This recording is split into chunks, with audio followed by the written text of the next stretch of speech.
السلام عليكم ورحمة الله وبركاته. كنا اتكلمنا قبل كده على البيهيفير ديزاين باترنز، والحمد لله نعتبر خلصناها يعني، اللي هي البيهيفير ديزاين باترنز الخاصة بجانجو 4. وبعد كده اتكلمنا على الكرييشنال ديزاين باترنز برضو، ودلوقتي حان موعد بقى ايه الستراكشرال ديزاين باترنز. اعتقد ان المواضيع ما بقتش شائكه ومقلقه زي الاول، يعني اعتقد ان شاء الله ان من الفيدباك بتاع الناس اللي بتكتب كومنتس ان الموضوع بسيط الحمد لله. آه، بداية كده عايزين نعرف احنا هنعمل ايه النهارده. احنا هنتكلم على حاجة اسمها الادابتر ديزاين باترن، وده نوع من انواع الاستراكشرال ديزاين باترنز. الفيديو هيمشي ازاي وهتلاقوه متقسم تحت بنفس الستراكشر اللي انا كاتبها هنا قدامكم دي. اول حاجه هنعرف يعني ايه structural design patterns اصلا، بعد كده هنتكلم على انالوجي كده او حاجه كده زي مثال من حياتنا اللي احنا بنعيشها، بحيث ان احنا نقدر نقرب بيه الفكره زي ما اتعودنا في بقيه الفيديوهات، يعني بعيدا عن البرمجه وبعيدا عن التفاصيل الداخليه للديزاين باترن، بس عشان الفكره تثبت في دماغكم. بعد كده نبدا نخش في التفاصيل الخاصه بالبرمجه زي كلاس دايجرام. بعد كده نبدا نشوف امتى بنستخدم اصلا الديزاين باترن ده، وبعد كده ممكن نشوف ريل بروجرامينج سيناريو لما بنيجي نشتغل ان براكتس، سواء في اي نوع من انواع الفريم وركس، امتى بنستخدم ديزاين باترن زي ده او بنلاقيه موجود فين. بعد كده ممكن نشوف الكود ونشوف شويه عيوب في الديزاين باترن ده او حاجات يعني زي تريد اوف كده، احنا بنضحي بحاجات عشان ناخد قصادها حاجات. واخر حاجه خالص هنقول شويه ملاحظات على الديزاين باترن ده. وبرضه يعني لايك وسبسكرايب وكده عشان الموضوع يوصل لاكتر عدد من الناس ممكن، بحيث ان هي تستفيد لو انت شايف ان الكونتنت ده يستحق كده. يعني طبعا مش الموضوع مش رخامه يعني. اول حاجه يعني ايه structural design patterns. احنا كنا الاول اتكلمنا على البيهيفيرال زي ما اتفقنا، وقلنا لو عندي تو اوبجكتس، وقعدنا نعيد ونزيد بقى في القصه دي كتير قوي. والتو اوبجكتس دول او التو كلاسز دول او ايا كان التو انستنسز دول في زي كوميونيكيشن بتحصل ما بينهم او تواصل بيحصل ما بينهم. ازاي انا اكتب التواصل دوت او اكتب كود يديني التواصل دوت باحسن طريقه ممكنه. بعد كده اتكلمنا على الكرييشنال ديزاين باترن، قلنا طب انا لما اجي اكريت انستنس من اوبجكت ازاي اكريته، فقلنا في عندنا او ايه الطريقه اللي انا كريت بيها الانستنس دوت. فاتكلمنا على حاجه زي السنجلتون، واتكلمنا على الفاكتوري، واتكلمنا على كل الكلام ده. فده البيهيفيرال والايه والكرييشنال. نبدا دلوقتي بقى نتكلم على الاستراكشرال. والكلمه الحقيقه شرح نفسها، هي بتتكلم على الاستراكشر. تمام، يعني ايه بتتكلم على الاستراكشر؟ يعني انا عندي شويه اوبجكتس، تمام، الاوبجكتس دي واخده شكل استراكشر معين. حلو الكلام. عايزين ندي استراكشر معين للاوبجكتس بتاعتي، بحيث ان هي تساعدني في الحاجات اللي احنا اتكلمنا عليها قبل كده، زي قصه التستابيليتي، ان انا اقدر ان انا اعمل تيستنج للكومبوننتس اللي موجوده عندي في الكود بطريقه بسيطه. اقدر ان انا اكستند الكود بتاعي من غير ما تواجهني مشاكل. زي ما اتفقنا قصه ان انا لما اجي ازود حاجه ما تضربليش 100 حاجه تانية، او ما احتاجش ان انا اعدل، والاوبن كلوز برنسبل وكل الكلام اللي اتكلمنا عليه قبل كده، وهنعيده كتير في الايه في الفيديوز اللي جايه والفيديو ده. فالستراكشر ديزاين باترن، احنا عندنا شويه اوبجكتس عايزين نركبهم على بعض، او عايزين نعمل ستراكشر ما بين الاوبجكتس دي. فطريقه التركيب دي او هنركب الاوبجكتس دي على بعضها ازاي، هو ده اللي بنسميه structural design pattern. وايه الديزاين باترن؟ زي ما اتفقنا في اول فيديو خالص في البيهيفيرال، قلنا ان دي زي حاجات بعض المهندسين اللي شغالين او بعض الديفلوبرز اللي شغالين لاحظوا ان هي بتتكرر كتير، مشاكل بتتكرر كتير، فقال لك لا احنا نعمل ديزاين باترنز معينه بحيث ان احنا نقدر تحل لنا المشاكل دي على طول، بدل ما كل شويه نقعد نري انفنت ذا ويل ونبدا ان احنا نفكر في المشكله دي من اول وجديد ونشوف لها حل. لا، في حلول موجوده لما تواجهك مشكله بشكل معين ابدا ان انت تستخدمها بكل بساطه.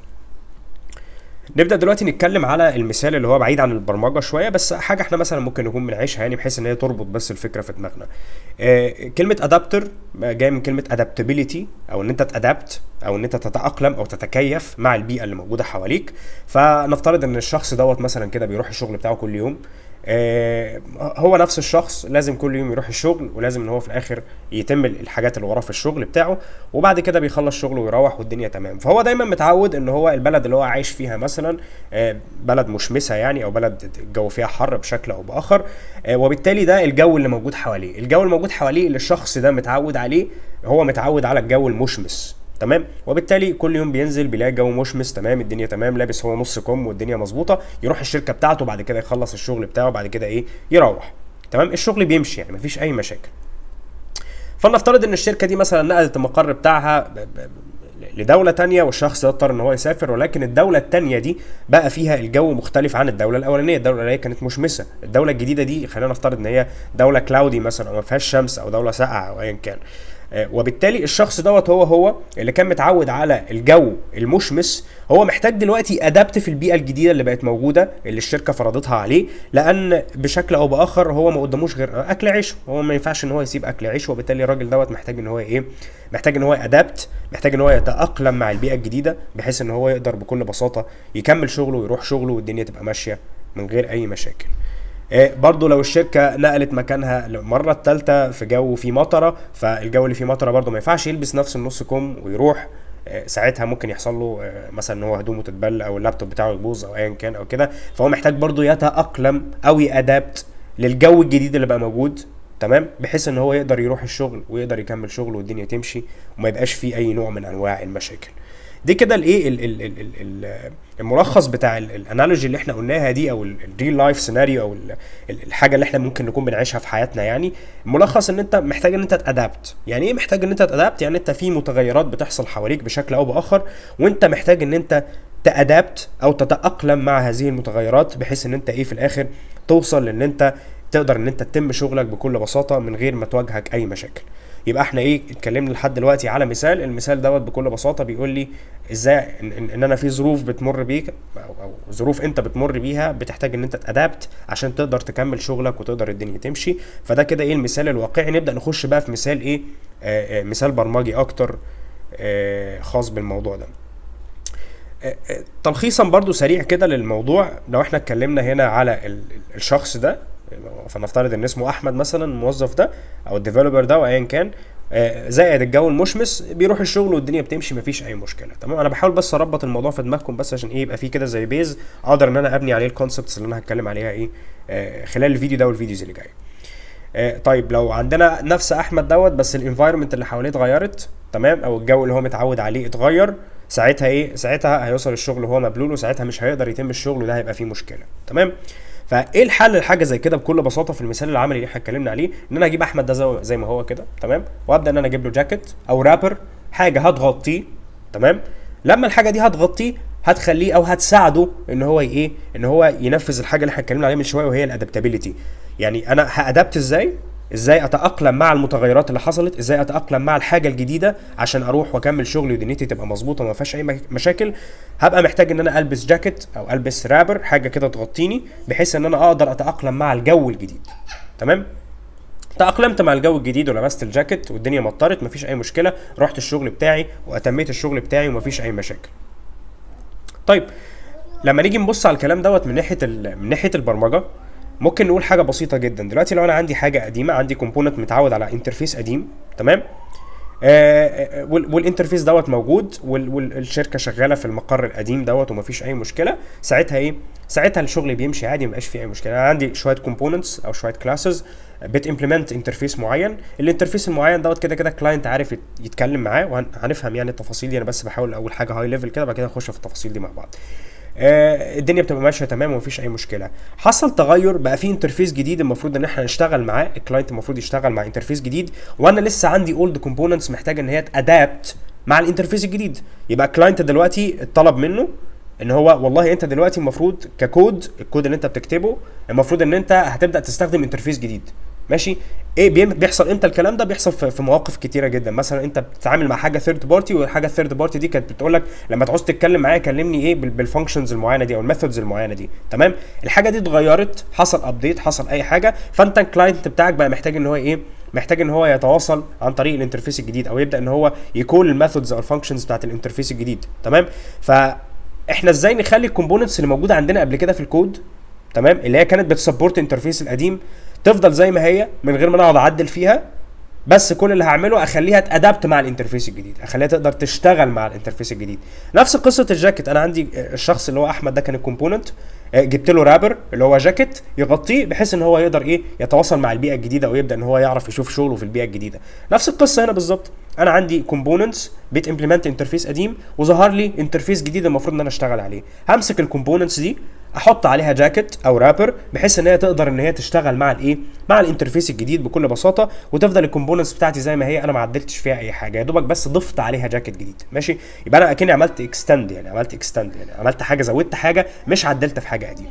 تمام، فهنا احنا بنقول لو انا عندي الكومبوننتس القديمه مع نيو انترفيس انا مش هقدر ان انا سبورت حاجه زي كده. يعني هما انكومباتبل انترفيسز ماشي، عندي انترفيس قديم وانترفيس جديد في اختلافات ما بينهم اكيد. حلو. وبالتالي الكومبوننتس القديمه مش هتقدر ان هي ايه تادابت على طول مع الانترفيس الجديد غير لو انا عدلت في الكومبوننتس. حلو. ان انا بدل ما اخليها بتمبلمنت الانترفيس القديم اخليها بتمبلمنت الانترفيس الجديد. وبالتالي لو عندي الكومبوننتس القديمه مع نيو انترفيس في مشكله، احل المشكله ازاي؟ زي ما اتفقنا احنا يبقى عندنا ادابتر، عندنا رابر، عندنا كونفرتر، ايا كان الاسم اللي انت ممكن تقابله وانت بتدرس حاجه زي كده. القصه بكل بساطه ان انا بمسك الكومبوننتس القديمه بتاعتي دي اللي هي شغاله مع انترفيس قديم، وظهر عندي انترفيس جديد. الانترفيس القديم والجديد انكومباتبل مع بعض. تمام. يعني ايه انكومباتبل؟ يعني ده في حاجه مختلفه عن ده، وانا محتاج ان انا اخليهم كومباتبل مع بعض، محتاج اخلي الكومبوننتس القديمه بتاعتي تعرف تشتغل مع الايه مع الانترفيس الجديد. فكل اللي هعمله ان انا احط ادابتر او جاكيت او رابر او ايا كان يقدر ان هو يساعدني في حاجه زي كده. المثال اللي دايما بيستخدم هو ال في الديزاين باترن ده في كل الفيديوز اللي ممكن تشوفوها، وهو ان انا لو عندي فيشه ثلاثيه، اتمنى ان انتم تكونوا شايفين كده فيشه ثلاثيه بالمنظر ده، انا في دوله معينه محتاج ان انا احول الفيشه الثلاثيه دي لفيشه اللي هي الثنائيه زي في مصر عندنا هنا كده. بالتالي بجيب ده اسمه ادابتر، ده الجاكيت بالنسبه لي، ده الرابر. هدخل فيه هنا الحاجه القديمه او اللي هي مش كومباتبل مع المنظر الجديد. زي ان انت مثلا جاي من السعوديه بتبقى دايما اعتقد الفيشه بتبقى واخده الشكل ده، وفي مصر هنا عندنا اللي هو الشكل اللي هو الغريب ده. وبالتالي بجيب هنا الايه الكومبوننت القديم بتاعي اللي كان بيشتغل عادي خالص في السعوديه، اول ما انزل مصر مش هعرف اشغله في مصر. ماشي. ليه؟ لان في انكومباتبل انترفيس، الانترفيس اللي بنستخدمه في مصر هو ده مش هينفع عندنا ان انا استخدمه لان الحاجه بتاعتي حاجه ثلاثيه. وبالتالي انا محتاج اجيب القطعه البسيطه دي اللي تلاقيها ب 5 جنيه 10 جنيه، تقوم جايبها وايه موصل فيها الحاجه الثلاثيه تطلع لك ايه حاجه ثنائيه في الاخر. يبقى انا كده ايه خليت الكومبوننت القديم اللي بيعتمد على الانترفيس القديم بتاع السعوديه او الانترفيس المختلف بتاع السعوديه اللي هو انكومباتبل مع الانترفيس بتاع مصر يتواصل مع الانترفيس الجديد بتاع ايه بتاع مصر. وبالتالي الدنيا مشت والكهرباء مشت في الجهاز ولا الديفايس اللي انا شغال بيها، وايه وما بقاش في اي نوع من انواع المشاكل. نبص هنا على الكلاس دايجرام بتاعنا. الكلاس دايجرام بسيط جدا. عندي فيه حاجه اسمها كلاينت. ماشي. الكلاينت بتاعي هو الكود اللي انا بكول منه التارجت اللي انا بشتغل عليه. يعني مثلا زي المين فانكشن بتاعتك او ايا كان بقى انت بتكول منين. الكلاينت ده الحته اللي احنا هنستخدم فيه يعني الكونتكست او الجزء اللي موجود في الكود اللي انت هتحتاج ان انت تكول منه الايه او هتحتاج تستخدم فيه حته الادابتر. ماشي. ممكن يكون جوه كلاس تاني، ممكن يكون المين فانكشن، ممكن يكون ايا كان، يعني مش هيفرق معانا في حاجه دلوقتي. المهم سيبنا من الكلاينت. ماشي. احنا عندنا الادابتر. الادابتر ده بيعمل ايه؟ الادابتر ده عايز يمسك الادابتي دي اللي هي مثلا سي في المثال بتاعنا اللي هو الشخص اللي انا محتاج اعمل له ادابت. ماشي. اللي هو احمد ده محتاجين نعمل له ادابت، محتاجين نلبسه جاكيت. او الفيشه الثلاثيه انا محتاج ان انا ده اسمها الفيشه الثلاثيه هي دي الادابتي. ماشي. والتارجت بتاعي ان انا عايز اوصل للفيشه الثنائيه. ماشي. يبقى انا ايه عندي ادابتي اللي هو الفيشه الثلاثيه، وعندي التارجت انا عايز اوصله لان هو يبقى بيشتغل بالفيشه الثنائيه. طبعا الادابتي شغال على انترفيس معين قديم، والتارجت بتاعي او الانترفيس الجديد ده يعتبر انترفيس جديد انكومباتبل مع الايه مع الانترفيس اللي الادابتي بيشتغل عليه. وبالتالي انا هعمل ادابتر. الادابتر بيمبلمنت الانترفيس الجديد، وكل اللي بيعمله ان هو بياخد الحاجه القديمه ويعمل لها ادابت، بيحولها بحيث ان هي تقدر تستخدم او تشتغل بالحاجه الجديده. لان الكلاينت كده في الاخر عايز يشتغل بالحاجه الجديده، الشركه كده عايزه تشتغل، فراحت الدوله الجديده على المثال اللي احنا اتكلمنا عليه. في مثال تاني، المثال ده كومبوزيشن. يعني ايه كومبوزيشن؟ يعني انا عندي هنا كلمه كومبوز يعني حاجه جوه حاجه. تمام. بكومبوز يعني بكونستراكت حاجه جوه حاجه. تمام. دي حاجه ستراكشرال. تمام. ممكن في شكل تاني بس يعني مش هينفع في الجافا او في الكوتلين لان جافا مش بيسبورت المالتيبل انهيرتنس. بس لو في لغه بتسبورت المالتيبل انهيرتنس في شكل تاني للادابتر ديزاين باترن ان هو بيعمل ايه بيعمل اكستند للايه او بيعمل امبلمنت بيعمل اكستند للايه لاكتر من حاجه. وبالتالي لو عندي مالتيبل انهيرتنس انا ينفع ان انا استخدم الايه حاجه اسمها كلاس ادابتر. انا ما عنديش مش ناوي اخش في تفاصيل كلاس ادابتر وما استخدمتوش قبل كده، بس لو عايزين تسالوا فيه مفيش مشكله، ممكن احنا في الكومنتس نبدا نقرا اكتر في حاجه زي كده ونشرحها. الاوبجكت ادابتر هو الايه الحاجه المتعارف عليها في جافا او في كوتلين. زي ما اتفقنا ان هو ايه عندي ادابتر. الادابتر بيمبلمنت او بيكستند الانترفيس اللي هو التارجت بتاعي الجديد، الحاجه الجديده، الانترفيس الجديد. وعندي الادابتيف بتاعي اللي هو الايه اللي انا عايز اخليه ادابت فيقدر يشتغل مع الحاجه الجديده. امتى بنستخدم حاجه زي كده؟ لما يبقى عندي في نيو انترفيس، النيو انترفيس انكومباتبل مع الانترفيس القديم. زي ما هنشوف في الكود كمان شويه. يعني ايه تو انكومباتبل انترفيسز؟ يعني عندي ده انترفيس ثلاثي وده انترفيس ثنائي. انا عندي الاثنين دول انكومباتبل، ماشي؟ يعني لو عندي فيشه ثلاثيه ما ينفعش ان انا ادخلها على فيشه ثنائيه، ولا فيشه ثنائيه ادخلها على فيشه ثلاثيه. او اعتقد ممكن الفيشه الثنائيه تخش على فيشه ثلاثيه، ما علينا يعني، مش ده يعني المهم تكونوا وصلت لكم الفكره، مش عايز الخبطكم. فالقصه ان انا هجيب الفيشه الثلاثيه واعمل لها ادابت بحيث ان هي تشتغل على الفيشه الثنائيه، يبقى دول انكومباتبل انترفيسز، وانا بجيب الادابتر عشان اخلي ايه الحاجه القديمه تعرف تشتغل. عندي اكتر من كلاس بيعملوا عندهم different implementation، بس بيعملوا نفس الوظيفه، وانا عايز مثلا اربط ما بينهم اي حاجه بستخدم برضه نفس القصه دي. بكل بساطه انا عايز ادابت اي حاجه انت في الكود بتاع، شايف ان في الكود اللي انت بتكتبه محتاج ان انت تعمل لها ادابت. يعني ايه محتاج ان انت تعمل لها ادابت؟ يعني محتاج ان انت تاخدها من انترفيس قديم تخليها كومباتبل مع انترفيس جديد. استخدم الادابتر ديزاين باترن بالايه المواصفات اللي احنا اتكلمنا عليها من شويه. مثال موجود في الاندرويد ديفلوبمنت معروف قوي، هو مثلا سي ان انا عندي حاجه اسمها ريسايكلر فيو في الابروتش القديم اللي كانوا بيستخدموه في الاندرويد ديفلوبمنت. دلوقتي في جيت باك كومبوز. الموضوع بكل بساطه ان انا بيبقى عندي مثلا سي داتا معينه، داتا ستراكشر معينه او كلاس معين، في مثلا ايتم معين، والايتم ده انا عايز احطه في لسته كده في الاندرويد او في الابلكيشن الاندرويد اللي انا شغال عليها. وبالتالي الليسته ككلاس هي كلاس ليه ايه، ليه شكل معين، او هو يعني داتا كلاس، فمثلا ليه مواصفات معينه، سي ان هو ستودنت مثلا. والريسايكلر فيو بتاعتي اللي هي الحاجه اللي بتعرض على الشاشه بتاعت الموبايل في الابلكيشن، يعني بتحتاج او مستنيه مني حاجه زي ايه، مستنيه مني حاجه اسمها فيو، مستنيه مني حاجه تعرف تشوفها انت كيوزر عشان تعرضها لك. وانا عندي لسته بتاعت ايتمز، فليسته الايتمز هي مش فيو، ماشي؟ هي داتا معينه، مثلا سي ان هو ستودنت كلاس او امبلوي كلاس او ايا كان الكلاس ده. الكلاس ده مش فيو باي شكل من الاشكال، او مش بيكستند الفيو كلاس او ايا كان الحاجات دي. وبالتالي انا محتاج ان انا احول الداتا كلاس بتاعي دوت لايه، لفيو، عشان اعرف اديله الريسايكلر فيو، فتعرف ان انت الريسايكلر فيو تعرف تعمل له ريسايكلينج، وتعرف ان هي تعرضه على الايه، على الشاشه. فبجيب ادابتر في النص يغطي الداتا بحيث ان هو يخليها تاخد شكل الفيو. بعد ما تاخد شكل الفيو او بعتها للريسايكلر فيو، فالريسايكلر فيو تعرف ايه، تتعامل مع الشكل الجديد اللي احنا بعتناه لها عن طريق الادابتر. ده مثال من الامثله يعني. دلوقتي احنا ممكن نبص على كود في حاجه في الجافا كان اسمها enumeration وحاجه اسمها iterators، ممكن تقروا عنها. كان زمان بيستخدم حاجه اسمها enumeration، ده كان انترفيس قديم الكومبوننتس او داتا ستراكشرز اللي كانت موجوده في الجافا زمان بتستخدمه زي الفاكتور والكلام ده. بقى في حاجه اسمها جديده اسمها iterators، وبالتالي احتاجوا ان هم يعملوا ايه، يعملوا زي حاجه تحول من الانيوميريشن للاتريتور، لان الاتريتور ده انترفيس جديد مختلف عن الانترفيس بتاع الانيوميريشن. فبكل بساطه قدروا ان هم يعملوا ده عن طريق ايه، عن طريق الادابتر ديزاين باترن. احنا دلوقتي هنشوف مثال شبه الانيوميريشن والاتريتورز مع بعض. خلونا نشوف وبعد كده نرجع نبص على البيت فولز والنوتس. لو بصينا هنا على الكود بتاعنا هنلاقي ان احنا عندنا فيه الاولد انترفيس فيه اتنين فانكشنز، حاجه اسمها هاز نكست وحاجه اسمها نكست اليمنتس، ماشي؟ اي حد بيمبلمنت الانترفيس دوت يعني عنده لازم يبقى عنده الهاز نكست وعنده النكست اليمنتس بنفس المواصفات اللي احنا كاتبينها دي، تمام؟ فعندنا تو كومبوننتس، كومبوننت A شغال على الاولد انترفيس، وعندنا كومبوننت B برضو شغال على الاولد انترفيس، والاثنين طبعا ايه بيعملوا امبلمنتيشن للايه، او بيبداوا يحطوا الامبلمنتيشن بتاعه الايه، الفانكشنز او الميثودز اللي موجوده في الاولد انترفيس. وبقى عندي نيو انترفيس. النيو انترفيس ده بقى فيه اتنين ميثودز مختلفين، او الاسم اختلف عن التو ميثودز او الفانكشنز الموجودين في الاولد انترفيس. المهم ان انا النيو انترفيس بقى فيه اختلاف حتى لو في الاسم فقط عن الاولد انترفيس. حلو. وانا فلنفترض ان انا الكود بتاعي اللي هو في المين فانكشن هنا في كومبوننت A وكومبوننت B، وزي ما اتفقنا كومبوننت A دوت شغال على الاولد انترفيس وكومبوننت B شغال على الاولد انترفيس. لو انا شغال عادي بالاولد انترفيس فهقول كومبوننت واحد دوت هاز نكست، ماشي؟ لان هنا هاز نكست موجوده عادي في الاولد انترفيس. حلو. بس النيو انترفيس مش بيقول هاز نكست، بيقول هاز مور elements، ماشي؟ ده الفرق بين انيوميريشن والاتريتورز، يعني حاجه مشابهه لكده قوي. فسي ان انا الكلاينت بتاعي محتاج يغير الكلام ده، عايز يشتغل بالايه، بالنيو انترفيس. فلما عايز يشتغل بالنيو انترفيس وعايز الكومبوننتس بتاعتي اللي هي كومبوننت A وكومبوننت B، مش عايز اعدل في الكود ده خالص، انا عايز ان انا اسيب الكود ده زي ما هو. اسيبه ليه زي ما هو؟ عشان في عندنا حاجه اسمها اوبن كلوز برنسبل، ماشي؟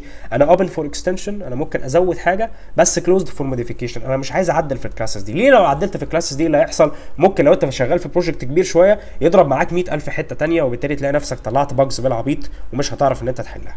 فخلي الحاجه زي ما هي، ضيف ليها احسن بدل ما تعدلها، تمام؟ يبقى احنا بنحب نضيف اكتر ما نعدل، وهنتكلم على القصه دي كتير قوي، او هتمر بينا كتير قوي. فخلاص احنا مش عايزين نشتغل بالانترفيس القديم، يعني خلينا نفترض ان ده كده ايه، ده هنا كده ده الاولد انترفيس ماشي. فاحنا عايزين ان احنا نشتغل بيه النيو انترفيس. فكل اللي هنعمله هنعمل ايه؟ هنجيب ادابتر اللي هو اهو ادابتر يحول لي من الانترفيس القديم للانترفيس الجديد عشان الكومبوننتس القديمه بتاعتي اعرف استخدمها مع الانترفيس الجديد. حلو، نفس القصه اللي اتكلمنا عليها بالظبط، مفيش اي اختلاف. فهعمل هنا كلاس اسمه اولد تو نيو ادابتر، بياخد ايه؟ بياخد الكومبوننت اللي شغال بالاولد انترفيس، حلو الكلام، وبيعمل ايه؟ هو بيحوله لي النيو انترفيس. ازاي؟ بان احنا مثلا كان عندنا هنا هو الادابتر بتاعي دوت بيعمل امبلمنتيشن نيو انترفيس. فالنيو انترفيس في حاجتين، في حاجه اسمها هاز مور اليمنتس وحاجه اسمها نكست ماشي. فهم موجودين عندي وعملت لهم اوفر رايد هاز مور اليمنتس وايه والنكست موجودين عندي. حلو. القديم كان شغال على ايه؟ كان شغال على حاجه اسمها هاز نكست ونكست اليمنتس. الحاجتين تقريبا بيعملوا نفس الحاجه. يعني لو بصيتوا على الانيميريشن والايتريتورز هتلاقوا ان في الاختلافات بسيطه، يعني مفيش اي حاجه يعني. خلونا نقرب الموضوع من غير ما نخش في تفاصيل مالهاش دعوه بالاي بي ديزاين باترنز دلوقتي. فكل اللي انا هعمله انا عايز اخلي الكومبوننت القديم يشتغل مع الكومبوننت الجديد. فهعمل ايه؟ همسك الادابتر ده في الاخر عباره عن ايه؟ عباره عن انترفيس، حاجه بتمبلمنت الانترفيس الجديد، بتاخد الحاجه القديمه اللي شغاله بالانترفيس القديم وتحولها لي لايه؟ لحاجه بتشتغل بالانترفيس الجديد. ازاي؟ بان انا باخد الانترفيس الكومبوننت بتاعي اللي شغال بالانترفيس القديم كانبوت، حلو الكلام، وبعد كده ببدا ان انا ايه؟ ابدا ان انا احوله للانترفيس الجديد. زي بالظبط في ريسايكلر فيو لما جينا اتكلمنا من شويه، بتاخد الليست اوف ايتمز مثلا، يعني ده ابسط شكل من الاشكال انت ممكن تعملها بالادابتر زمان، يعني لما كنا بنشتغل بالادابترز. بتاخد هنا الادابتر بياخد الليست اوف ايتمز بتاعتك او بتعملها انجكت او ايا كان بتعمله ازاي. بعد كده انت بتاخد الايه؟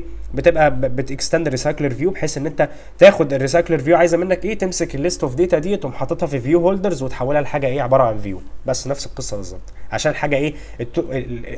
الفيو بتاعي انكومباتبل مع الداتا كلاس. ده شغال بانترفيس اسمه فيو، وده شغال بايه؟ انترفيس ايا كان بقى اسمه امبلوي ولا اسمه ستودنت ولا اسمه ايا كان.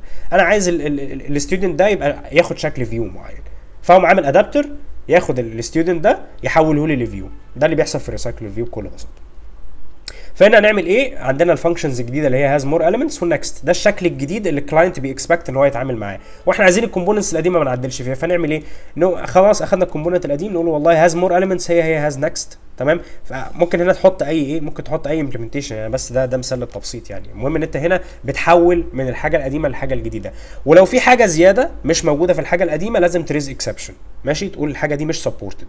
بمعنى لو انا دلوقتي عندي فانكشن ثالثه هنا في النيو انترفيس والفانكشن الثالثه دي ما كانتش موجوده في الاولد انترفيس ماشي، احنا هنا بس بنختلف في المسميات، بس انا عامل تغيير بس في المسميات بس. هاز نكست تقريبا ايكوفالنت لهاز مور اليمنتس، ونكست اليمنتس هي النكست ماشي، هو بس تغيير في المسميات، فهنا الموضوع مش معقد. بس ان انا في النيو انترفيس بقى عندي حاجه ثالثه مثلا اسمها ريموف، زي ما بيحصل في الايتريتورز في حاجه اسمها ريموف. الريموف ده مش موجود في الانترفيس القديم صح، وبالتالي انا هنا لما اجي اعمل الادابتر اقول له والله لما يجي لك الفانكشن بتاعه الريموف، لما اجي اعمل لها اوفر رايد، يعني انا لو جيت هنا زودت في النيو انترفيس مثلا،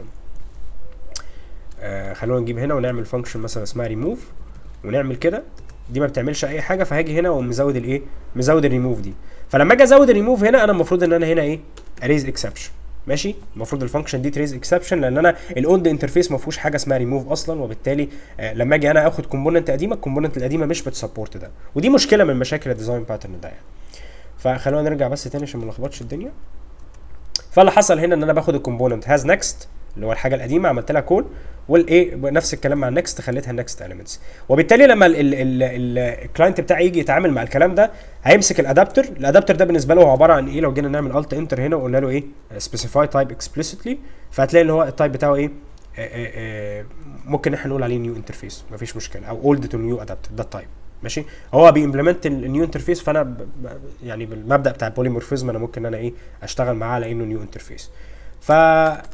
فهبدا ان انا استخدم هقول old to new adapter dot has more elements. انا كده استخدمت الانترفيس الجديد اهو. بس ايه اللي بيحصل بقى جوه؟ لو جينا نبص ايه اللي بيحصل جوه، الكومبوننت القديم اللي انا كنت اللي هو كان بيسبورت هيعمل has next عادي خالص ماشي. هو مش بيسبورت هاز مور اليمنتس او ما كانش فيه هاز مور اليمنتس، فانا كل اللي عملته ان انا عملت ادابتر. الادابتر دوت كل اللي هيعمله ان هو ايه؟ هيكون عادي الكلاينت هنا خلاص بقى بيشتغل بالانترفيس الجديد بالاسماء الجديده، وكده كده اخدنا الكومبوننت القديم بتاعنا ده اللي هو شغال بالانترفيس القديم، حطيناه في الادابتر حوله خلاه لي ايه؟ بقى خلال الكلاينت بقى شكله زيه زي الايه الانترفيس الجديد، اقدر اتعامل معاه على انه الانترفيس الجديد، ولكن هو انترنالي شغال بالايه بالمبادئ او بالانترفيس القديم، هو بس تحويله عملناه. يعني احمد اللي بيروح الشغل ده مثلا هو احمد، بس احنا لبسناه جاكيت، انت ممكن ما تعرفوش، الشركه بتكسبكت ان الناس تيجي لابسه جاكيت عشان ما تبقاش مبلوله يعني، وبالتالي لما بيجي يخش الشغل ويقلع الجاكيت هو احمد، هو مفيش اي حاجه. فالكومبوننت القديم هو ما عدلناش فيه اي حاجه، كل اللي عملناه ان احنا لبسناه جاكيت عشان يعرف يشتغل مع الايه، مع الجو الجديد اللي بقى موجود حواليه. ايه المشاكل اللي احنا قلنا لازم تاخد بالك من الاكسبشنز، لان ممكن لو الانترفيس الجديد فيه حاجات مش سبورتد للانترفيس القديم، فانكشن جديده زي ما شفنا ريموف من شويه، ساعتها دي هتبقى مشكله بالنسبه لي. الادابتر ممكن يبقى كومبلكس انترنالي، دي حاجه احنا ممكن نعملها، دي مش بتفول، انت ممكن تخلي الادابتر ده بيعمل حاجات معقده من جوه، زي ريسايكلر فيو ادابتر، انت ممكن تخليه ان هو بقى يبقى فيه ديف يوتيل من جوه ومش عارف ايه بتاع عشان يخلي الدنيا اسرع، عادي مفيش مشكله. الاحسن طبعا ان انت تسيبريت الكلام ده عن بعضه يعني بطريقه او باخرى، بس عامه يعني في ناس بتشتغل بالشكل ده. ممكن يبقى الادابتر بتاعي بيادابت اكتر من انترفيس، لان كده الانترفيس انا ممكن امبلمنت اكتر من انترفيس، ده مفيش مشكله. هنتكلم المره الجايه على الفرق بين الديكوريتور والادابتر، لان في اختلافات ما بينهم كده، عايزين نفهم ايه الفرق عشان الناس ما تتلخبطش. وبرضه في حاجه جميله عايزين نقول عليها، لو انا دلوقتي عندي شركه انا بشتغل معاها او كده، او ثيرد بارتي انا بستخدمها في الكود بتاعي، وفجاه عملت انترفيس جديد وانا كل شغلي كان مبني على الانترفيس القديم، فازاي انا ما اعملش اي حاجه جديده؟ ان هم لما ان انا ما اكتبش انا الادابتر ده، هم بعض الثيرد بارتي سولوشنز يعني، او الثيرد بارتي لايبريز او بارتيز او ايا كان، يعملوا لك هم الادابتر ده، ويبقى جايب لك اللايبرري بيعملها شيبنج يعني، او بيبعتها لك وهي فيها الادابتر بتاعها ده، فانت بالتالي تستخدم الادابتر ده بحيث ان انت تحول الكومبوننتس القديمه اللي عندك باستخدام الادابتر ده من غير ما تعدل في الكومبوننتس. ماشي، يبقى احنا كده عملنا حاجه، عملنا اكستندبيليتي، احنا زودنا حاجه من غير ما نعدل في الحاجات الايه القديمه. شكرا، واتمنى يكون الفيديو كان بسيط وسهل. ان شاء الله هنكمل المره الجايه في الاستراكشر ديزاين باترنز.